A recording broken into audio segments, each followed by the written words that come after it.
Hello and welcome to episode 3 of Tales from the Workshop. Let's jump right into it. First, let's talk about what I've been doing around the house, what I've been doing here.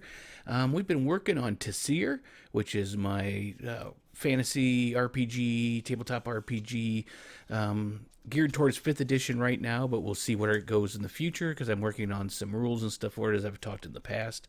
But I've been working on that. Been working on making city maps because that's the big holdup for getting the actual world out there and playable, so that we can start getting my modules hooked up with them. Because the modules actually do take place in my world. If you get them, they can drop into any world, but this is kind of my brainchild here where everything's coming from. So working on the city maps, the major city maps in that. I'm trying to draw them by hand, do different things, that sort. I did make some in Incarnate, and they were okay. I might end up going that route, but the issue with that is you're kind of limited on your houses. So I think I might try to go back to just an old style map where you're just looking at squares from above, and then you can mark them, change them. That way you can actually, I could use them, reuse them in other places too, but mainly just for that. Give it kind of that old school feeling. Next up, I worked on one of the lineages, races, whatever you want to call them. I'm going to call them lineages that are going to be a new playable character. Lineage, race. I'm still stuck on saying races, so if it slips, it slips. But they're the Drakari, which are a kind of lizard folk people, maybe of descent from dragons. Who knows? And I've got them kind of all up. I'm going to put on the screen here so that you can see what it is. It goes through, kind of gives you all the information on them, breaks down each of the different kinds. Like right here, we have the Sandstrider Drakari, and then we have the Jungleborn Drakari, the Volcanic Drakari, the Water Drakari, the Moon Drakari, and the Void Drakari. And those are all the Drakaris I have so far.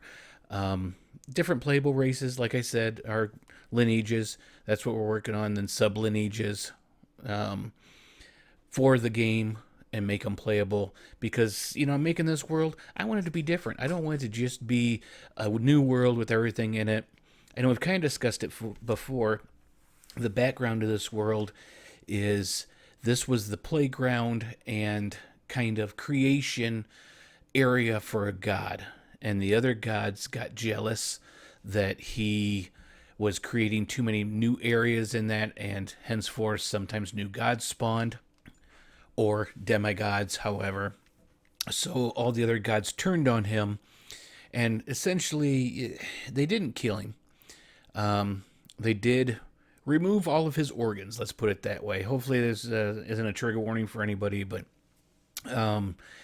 and so this place, the other gods don't come here. Now your spells and stuff will still work here. Say if you're a cleric, that sort. But the world is kind of a melting pot.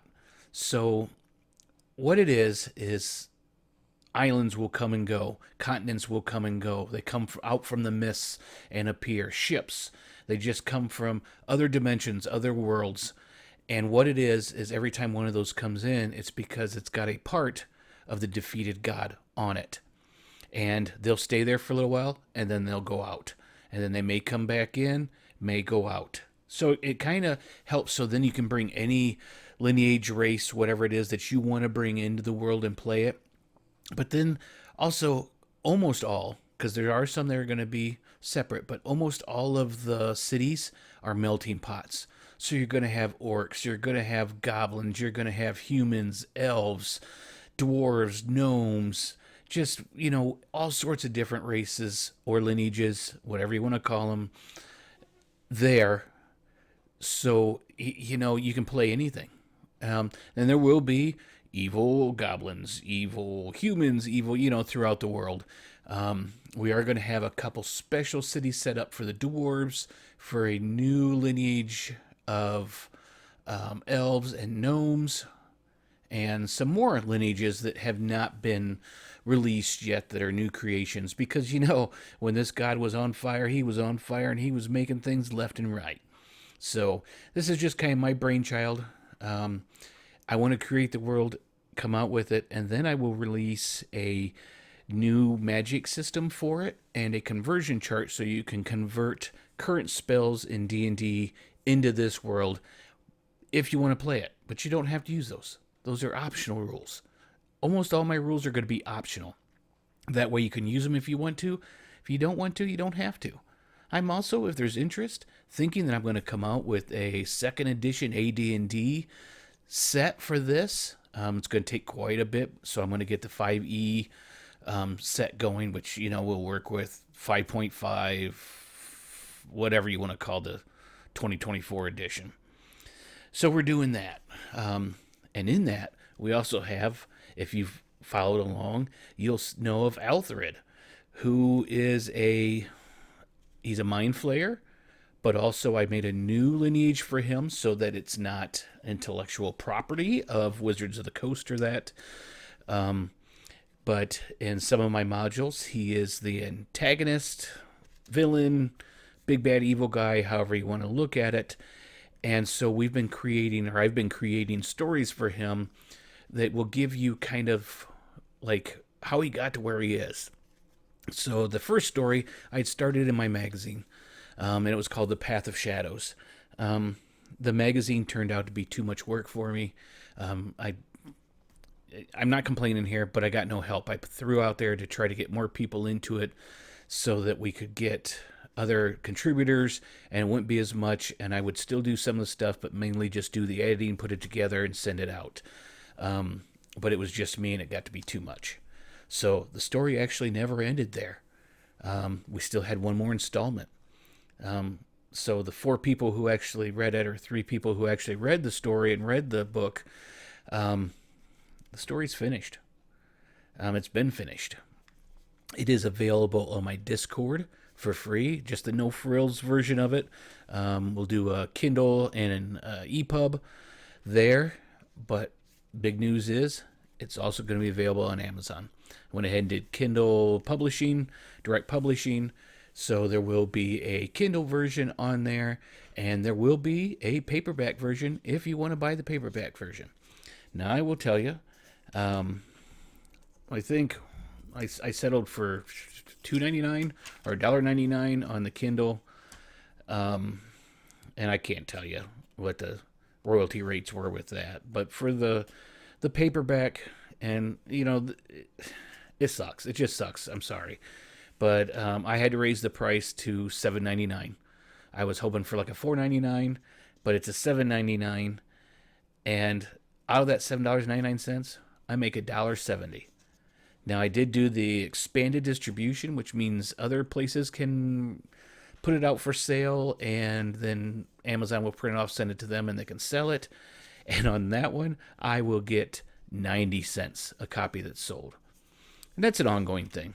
All these places, they put it out there, make it available, make it so you can print it, give you sometimes advertising, sometimes they bury you in the books.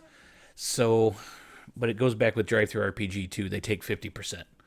So we're at the workshop, so I'll give you the behind the scenes.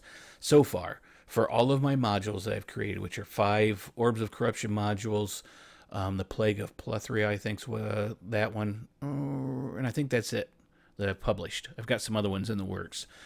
I would have been lucky to have made $150. And I use that made loosely because it's actually, if you look at how many hours I have into it and time in that, and I did get somebody to start doing a little bit of art here towards the end, I'm probably not even getting $1 an hour, but I'm still doing it because I love doing it. I am working on, I didn't put that on the list of things to talk about. I am working on Orbs of Corruption 6. I do have the temple's map done. I have to do the city yet, but that's kind of going in with the world too that's below it, and then flesh it out. And I still have to create all the stats and everything for Altherid. But we're getting there. Okay, so I thought this was going to be a quick one. That's 10 minutes almost of me talking about Tasir.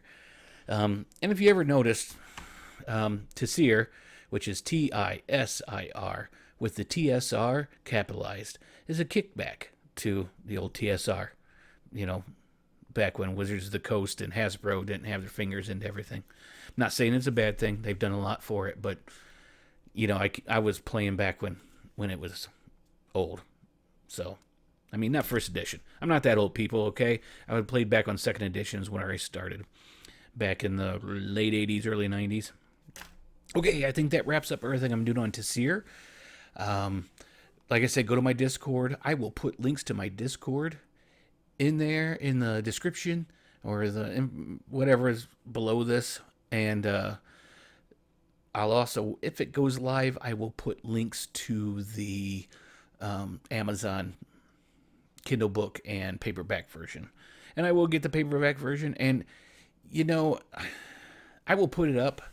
I can't remember what my price is, the author's copies for the books. I will have some of those, and I will, if people are interested. If nobody's interested, I probably won't put them up. But I'll put them up for sale on my Discord, and maybe if I get the webpage going again, it's kind of, do I have time? Work's been really demanding. I've been putting in more than 50 hours a week there. At least that's recordable time, then other time, then late at night worrying about employees and stuff because I'm trying to be fair, but that's beside the point. I'm rambling on. It's like 11:30 at night, so I'm rambling on a little bit. But and I kind of lost track of what I was talking about there. I put links on if you want to get it. If you want to, I will actually sign them. That's what I was talking about. I will sign them, write a quick something to you if that's what you want, and pretty much I'll sell them very cheap. Pretty much almost at cost. Maybe I'll charge you $1, so I make a little bit off of it. Or free will. If you want to pay more, you pay more. I'll put links to that, at least in the Discord, once it's available and I can get my copies here and I have them in my hands. But let me know if anybody's interested in that. Okay, now, on to my other projects. Well, my other project. We're only going to talk about one more here. And that would be Echoes of the Unknown. Okay, hopefully I can hold it together here and I don't keep rambling on because I just wrote down a couple things here that I wanted to talk about, but I've got no pictures. Like the last ones I look at pictures and it kind of spurs me into talking. Echoes of the Unknown, if you don't know, that is my horror-based tabletop RPG. I say this think of Call of Cthulhu meets X-Files meets Folklore Hunter meets My Weird Brain. So basically, I'm looking at it set in the 70s, 80s, 90s. So before a lot of tech was out, but you still have some tech. And like I said, it's kind of like Call of Cthulhu. There's a lot of the same mechanics, but you are going against completely new enemies and we're going to have monsters, we're going to have conspiracies, we're going to have government stuff. We're working on everything, right? But it's a basic rule set that I'm working on right now. And it's going to be free or pay what you want. Let's put it that way. I want it to be community driven. I've kind of talked about that before. I want people to create stuff for it. I'm not going to charge anything for them to create things for it. I want them to create it. I want them to make as much money as they can if they want to, or get famous. Yeah, who knows? But that's a quick rundown of what it is in case it's the first time talking about it. I did get to work on expanding the backgrounds. I had one of my friends, Knife's Edge Games, look at it, and he kind of thought they were a little confusing, need a little bit more added to them. So we really broke it down and added, I don't know, I think we went from 8 or 9 backgrounds or professions, however you want to look at it. Like one of them was just FBI agent, and now it's got like a federal agent, it's got a police officer, it's got the private detective, there's a couple beat cop, a couple more in there. So really expanded on that. A lot more added to it. So hopefully we'll get that. I'm going to get it off to a couple other people I've got looking at it if they have time, because nobody's getting paid for this. I'm not getting paid for it. The people I got looking at it aren't getting paid for it. The only form of payment is my friend Firestar gets is she was doing a beta play with her family and got to scare the poop out of them. But okay, so what's next in it? Next, I think we need to expand on the spells. I'm gonna keep expanding on it. I want to get this to where I like it before I release it. Right now, we're really light on the magic that you can cast in it. You know, if you go that route, because we have like exorcists, spiritualists, that kind of stuff. I want to work on that. I want to work on a lot more monsters. I have a few done now. Some of them based on H.P. Lovecraft monsters. A lot of them based off of folklore or cryptids. You know, because we got to have the cryptids in there. So that's what we're kind of working on here behind the scenes a little bit. It may not seem like a lot, but you know, when you only have a couple hours here or there and you've got a family and work and all that fun stuff, you kind of get done what you can. And I have a thing. I only like to work on stuff when I'm feeling passionate about it. Because if I'm not feeling passionate about it, then I think I'm just throwing junk out there. If I'm feeling passionate about it, then I can actually get out there and really pour my heart into it. So that's where we're at. We've got those two. We've got the new Discord, like I said, the new channel of Realms and Ruins. That's going to be the TTRPG, all my gaming channel, like for that kind of stuff.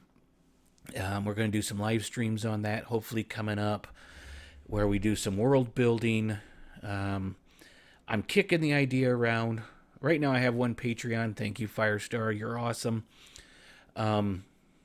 We might even do, if we start getting people that are interested in the stuff and maybe more Patreons, we will do some Patreon-only chats where we do world building. Maybe we'll stream them, but we'll leave it open only to the chat in there, only to Patreons or YouTube members, that sort of stuff.